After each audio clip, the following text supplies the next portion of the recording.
അസ്സലാമലൈക്കും, നമസ്കാരം. PTS ഗ്രൂപ്പിന്റെ പുതിയ വീഡിയോയിലേക്ക് എല്ലാവർക്കും സ്വാഗതം.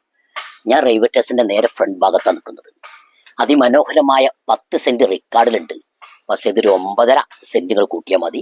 ചിലപ്പോൾ 9-9.5 അളവിനനുസരിച്ചുള്ള നമ്മൾ രജിസ്റ്റർ ചെയ്യുമ്പോൾ അളവിനനുസരിച്ചുള്ള ഒരു വീട്, നല്ലൊരു അതിമനോഹരമായ ഒരു വെള്ളമുള്ള ഒരു ജലനിധി വെള്ളം, പിന്നെ അതേമാതിരി കിണർ, ബാക്ക് ബാത്ത് ഉണ്ട്.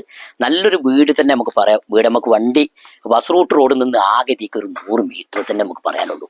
ബസ് റൂട്ട് റോഡിൽ നിന്ന് നല്ല അടിപൊളി റോഡ്, മലയോര ഹൈവേ അല്ലെ, മലയോര ഹൈവേന്റെ ഫ്രണ്ട് ഭാഗത്ത് തന്നെയാണ് ഈ വീടുള്ളത്. റെയിൽവേ സ്റ്റേഷനിൽ ഇങ്ങനെ റെയിൽവേ സ്റ്റേഷന്റെ വണ്ടി പോകാനുള്ള ഓണടിച്ചു അതും കൂടി ഇതിലേക്ക് കേൾക്കും. നല്ല അടിപൊളി ഒരു വീടാണ്. 9 സെന്റിൽ ഈ വീടിന്റെ ഫ്രണ്ട് ഭാഗത്താണ് നിൽക്കുന്നത്. നമുക്ക് ഏകദേശം വണ്ടി വീടിന്റെ തൊട്ടടുത്ത് വരെ കുറച്ച് താഴെ ആയതുകൊണ്ട് അതെ, ഇപ്പൊ ചെറിയൊരു കട്ടിങ്, നമ്മൾ ഈ സ്റ്റെപ്പിന് നേരെ കട്ടിങ് താഴോട്ട് ഇങ്ങനെ കൊടുത്തു കഴിഞ്ഞാൽ നമുക്ക് താഴോട്ട് വണ്ടി ഇറക്കാനുള്ളൊരു, നമ്മള് ആൾക്കാർക്ക് വണ്ടിക്ക് വണ്ടിയുള്ള ആളുകൾക്ക് ഇതെന്ത് ചെയ്യാൻ പറ്റും. കാരണം താഴോട്ട് നമുക്ക് വണ്ടി നിർത്താനുള്ള സൗകര്യം ആക്കുക. ഇതിങ്ങനെ സ്റ്റെപ്പായി താഴോട്ട് ഇറങ്ങുന്ന രൂപത്തിലായതുകൊണ്ടാണ് വണ്ടി ഇറക്കാൻ പറ്റാത്തത്. ജലനിധി വെള്ളം നേരെ ടാങ്ക് അവിടെ ഉണ്ട്. പിന്നെ അതിൽ കിണറുണ്ട്. ഞാൻ അതിന്റെ ഉൾഭാഗത്തേക്കാണ് കിട്ടുന്നത്.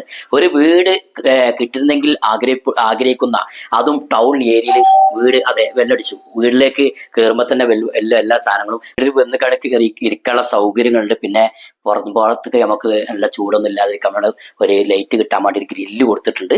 നല്ലൊരു അടച്ചുറപ്പുള്ള, അടിഭാഗത്ത് നല്ല കാവ് ഇട്ടുകണം. മുകൾ ഭാഗത്ത് ഫുൾ ഇൻഡസ്ട്രി വർക്ക് ചെയ്തിട്ട് ഇപ്പോൾ 3-3.5 ഉറുപ്പിക ചെലവാക്കി നല്ല അടിപൊളി ഒരു വൃത്തിയുള്ളൊരു വീടാണ്. അത് റെയിൽവേ സ്റ്റേഷന്റെ വണ്ടി ട്രെയിനിന്റെ ഓൺ ഇങ്ങനെ അടിച്ചത് ഇങ്ങനെ കേൾക്കും. ഈ വീടിന്റെ വലതു ഭാഗത്തെ ഫസ്റ്റത്തെ റൂമൊക്കെ കാണിച്ചുതരാം. ഇതാണ് അത്യാവശ്യം നല്ല സ്പേസും, കട്ടിലിട്ട് കഴിഞ്ഞാൽ എല്ലാ സ്പേസും കാര്യങ്ങളുണ്ട്. നമുക്ക് സീലിംഗ് ചെയ്യണമെങ്കിൽ മുകൾ ഭാഗത്ത് നമുക്ക് ചെയ്യാം. വീട് കൂടുതൽ പഴക്കം ഉണ്ടെങ്കിലും വീട് നല്ല കുറ്റിയുറപ്പാണ്. ഒരു ഭാഗത്തൊരു കംപ്ലൈന്റ് പ്രശ്നങ്ങളൊന്നുമില്ല. നല്ലൊരു വീടാണ്. അങ്ങനെ ഫസ്റ്റ് റൂം കണ്ട് രണ്ടാമത്തെ റൂമിലേക്ക് ഇടതു ഭാഗത്ത് രണ്ടാമത്തെ റൂമും അതേ വലുപ്പം തന്നെ. നോക്കി നിങ്ങൾ, ഏതാളുകളും ആഗ്രഹിക്കുന്ന ഒരു സ്വന്തം ഒരു വീട് കിട്ടുന്നെങ്കിൽ, വാടകന്ന് ഒരു മോചനം കിട്ടാൻ ഒരു വീട് കിട്ടുന്നെങ്കിൽ താല്പര്യപ്പെടുന്ന എത്ര വ്യക്തികൾ നമ്മുടെ വീഡിയോ കാണുന്നുണ്ടാവും അല്ലേ? അവർക്ക് അനുയോജ്യമായ ഒരു ഇരിപ്പിടം, ഒരു തല ചായ്ച്ച് ഉറങ്ങാൻ വേണ്ടിയിട്ട് ആഗ്രഹിക്കുന്ന എത്ര ആളുകൾ നമ്മുടെ വീഡിയോ കാണുന്നുണ്ട്. അവർക്കൊക്കെ റെയിൽവേ സ്റ്റേഷന്റെ വണ്ടി ചാർജ് ഒന്നും ഇല്ലാതെ നമുക്ക് സുഖമായിട്ട് പോകാനും, നമുക്ക് ടേബിൾ ഇട്ട് നമുക്കൊരു ഭക്ഷണം കഴിക്കാനുള്ള ഒരു സ്പേസ് കാര്യങ്ങളൊക്കെ കൊടുത്തിട്ടുണ്ട്. നല്ലൊരു സെറ്റപ്പാണ്. അങ്ങനെ 2 റൂം കണ്ട് മൂന്നാമത്തെ റൂം നമുക്ക് പറയാം, ഇവിടെ അലമാരൊക്കെ ഇട്ടിട്ടുണ്ട്. നമുക്കിവിടെ ഒരു കട്ടിലൊക്കെ ഇട്ട് കഴിഞ്ഞാൽ ഇവിടെ കിടക്കാം. അതും അറ്റാച്ച്ഡ് ബാത്റൂമാണ്. വീട് പുറം ഭാഗത്തേക്ക് ബാത്റൂം പോകാനോ ഒന്നും പോകേണ്ട, ഒക്കെ ഉൾഭാഗത്തിൽ തന്നെ ബാത്റൂം ഉണ്ട്. സാധനം ഓടിട്ട വീടാണെങ്കിലും ചില ആളുകൾക്ക് ഓടിട്ട വീട് കിട്ടിയിരുന്നെങ്കിൽ ഒക്കെ ആഗ്രഹിക്കുന്ന ആളുകളുണ്ട്. ഈ ഓടിട്ട വീട് നല്ല ഇഷ്ടപ്പെടുന്ന, വാർപ്പിനെക്കാട്ടിലും ആ വിങ്ങലും ഒക്കെ ഒന്ന് കുറഞ്ഞു കിട്ടാൻ നല്ലൊരു സൂപ്പർ. ഞാൻ നേരെ കിച്ചണിലേക്ക് വന്നു. നമ്മളെ സാധാ അടുപ്പാണ്. പിന്നെ കാവ്യാണ്, ബ്ലാക്ക് കാവ്യാണ് ഇട്ടിട്ടുള്ളത്. ഇത് നിങ്ങൾക്ക് ടൈൽസ് ഒക്കെ കൊടുക്കണമെങ്കിൽ കൊടുക്കുക. ഇതിന്റെ നമ്മളെ പുറം ഭാഗത്ത് നമുക്ക് ഇരിക്കാനുള്ള ഇതൊക്കെ, ഇതിനുള്ളിൽ ഭാഗത്ത് ഇരിക്കാനുള്ള തിണ്ടും കാര്യങ്ങളും പിന്നെ ഒക്കെ ഇവിടെ സെറ്റാക്കി ടൈൽസ് ഇട്ടിട്ടുണ്ട്.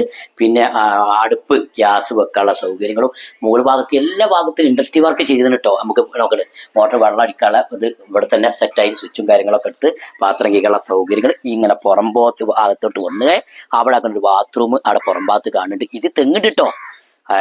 അതിലിതാ തെങ്ങ്, പിന്നെ പേരക്ക, ഇതില് കവുങ്ങ്, പിന്നെ അതെല്ലാം മുരിങ്ങ. അത്യാവശ്യം നല്ലൊരു വരുമാനം തന്നെ. ഏകദേശം മരങ്ങൾ തന്നെ ഇവിടെ ഉണ്ട്. പ്ലാവുണ്ട്. പിന്നെ അടിപൊളി വെള്ളം പറ്റാത്ത കിണർ. അതാണ് ഏറ്റവും നോക്കി നിങ്ങൾ, വെള്ളം കണ്ണാടി ചില്ല് പോലെ നല്ല സൂപ്പർ വെള്ളം ഉണ്ട്. അതും നിങ്ങൾ നോക്കി നിങ്ങൾ, എന്താണ് നിലമ്പൂര് ചന്തക്കുന്ന് റെയിൽവേ സ്റ്റേഷന്റെ ഭാഗത്തങ്ങളോട് പറഞ്ഞു. എത്ര ഉറുപ്പ്യ നമ്മൾ ആകെ നിങ്ങളോട് പറയുന്നുള്ളൂ? എത്ര ഉള്ളൂ? ആകെ ഞങ്ങൾ ചോദിക്കുന്നത് ഒരു 19 ലക്ഷം രൂപ. പിന്നെ ഒരു കച്ചവടക്കല്ലേ, നമുക്ക് ഏകദേശം ഇവിടെ ഇരുന്ന് സംസാരിക്കാം. 9.5 സെന്റ് സ്ഥലം അല്ലെങ്കിൽ 9 സെന്റ് കൂടെ നമ്മൾ അളവിന് എത്ര കിട്ടുന്നത്? ചെറിയൊരു ഇത് റെയിൽവേ സ്റ്റേഷന്റെ ഭാഗം പോകും. ചെറിയൊരു ഇത് 10 സെന്റ് റിക്കാർഡിലുണ്ട്. പക്ഷെ ചെറിയ ഭാഗം പോകാണ്ട്. അപ്പൊ അതിന് ബാക്കി എത്ര ഉണ്ട്? അതിനനുസരിച്ച് നല്ലൊരു അടിപൊളി ഒരു സ്ഥലം കൂടിയാണ്. വീടുമുണ്ട്. നല്ല അത്യാവശ്യം. ഇപ്പൊ നോക്കിയെങ്കിൽ ഇതിന് ബാക്ക് ഭാഗത്ത് ഒന്ന് കാണിച്ചു കൊടുത്താൽ, ഒരു ബാക്ക് ഭാഗത്ത് ഒരു കംപ്ലൈന്റോ ഒരു വിള്ളലോ ഒരു പൊട്ടലോ ഒന്നുമില്ല. നല്ല ഒരു സൂപ്പർ വീട് തന്നെയാണ്. അപ്പൊ നിങ്ങൾക്ക് ഇതൊക്കെ എവിടെ ഉള്ള വീട്ടില്? ഈ വീടുള്ള ഇപ്പത്തെ തലമുറ വരുന്ന പെണ്ണുങ്ങൾ ഇതൊക്കെ പൊട്ടിച്ച് കളയും. പണ്ടത്തെ ആൾക്കാരുണ്ടായത് കൊണ്ടാണ് ഇതൊക്കെ ഇവിടെ ഇങ്ങനെ പൊടി നിലനിന്ന് പോണത്. നല്ലൊരു അമിതല്ലേ എപ്പോഴും നമ്മളെ കയ്യിന്റെ നമ്മളിവിടുത്തെ കൊയ്പ്പുകളൊക്കെ നഷ്ടപ്പെടണമെങ്കിൽ സാധനം ഇങ്ങനെ അരക്കണം മക്കളെ. നല്ല എവിടെ ഉള്ളതൊക്കെ എവിടെയില്ല. വീട് ഇഷ്ടപ്പെട്ടെങ്കിൽ അടി കാണുന്ന നമ്പറുമായിട്ട് പെട്ടെന്ന് കോണ്ടാക്ട് ചെയ്തോളൂ. ചോദിക്കുന്നത് 19 ലക്ഷം രൂപ. പിന്നെ ചെറിയൊരു കച്ചവടമല്ലേ, ചെറുതായിട്ട് നമുക്ക് ഒരു അഡ്ജസ്റ്റ്മെന്റ് ചെയ്തെടുക്കാം. വന്നോളൂ, എടുത്തോളൂ, സ്വന്തമാക്കിക്കോളൂ.